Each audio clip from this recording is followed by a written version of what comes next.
Bonjour, je m'appelle Émilie et je vous présente Panda, le chasseur de rimes.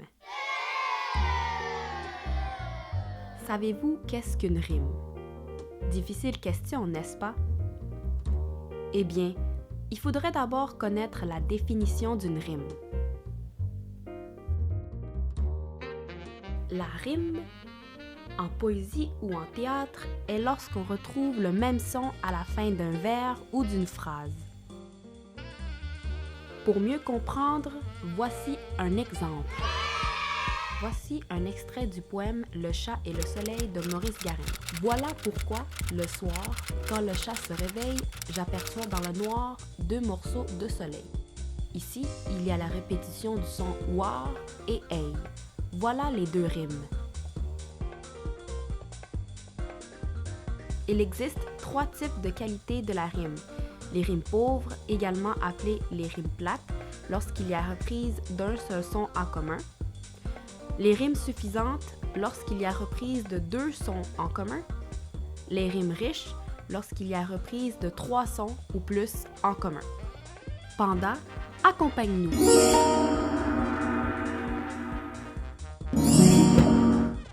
Il faut se rappeler que la rime plate est la reprise d'un seul son en commun.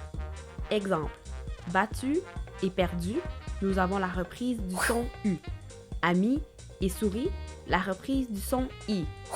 Animaux et poteaux, la reprise du son O.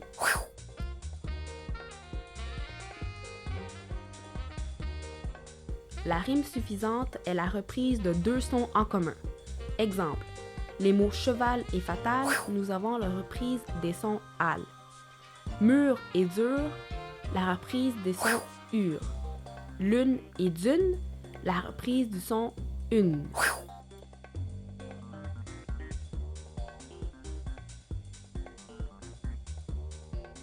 La rime riche est lorsqu'il y a reprise de 3 sons ou plus en commun.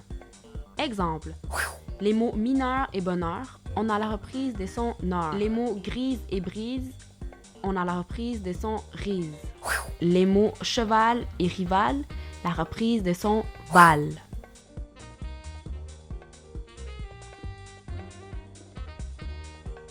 Serais-tu capable d'aider Panda, le chasseur de rimes, à distinguer les types de rimes utilisés dans le poème du Petit Chaperon Rouge? Petit rappel, il existe 3 types de qualités de rime. La rime pauvre, qui est la reprise d'un seul son, la rime suffisante, qui est la reprise de 2 sons, et la rime riche, qui est la reprise de 3 sons ou plus. Voici les 4 premiers vers du poème du Petit Chaperon Rouge de Charles Perrault.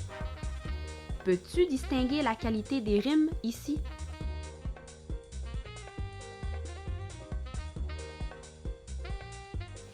Il y a tout d'abord la rime du son « en » avec « enfant » et « Jean ». Puisqu'il y a la reprise d'un seul son, avec le son « en », c'est la rime pauvre. Bien deviné!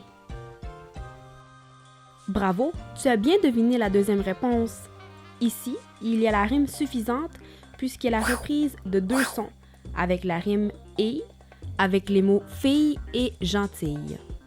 Maintenant, à toi de jouer et continue le reste du poème. Aide Panda à chasser les rimes. Au revoir et à la prochaine!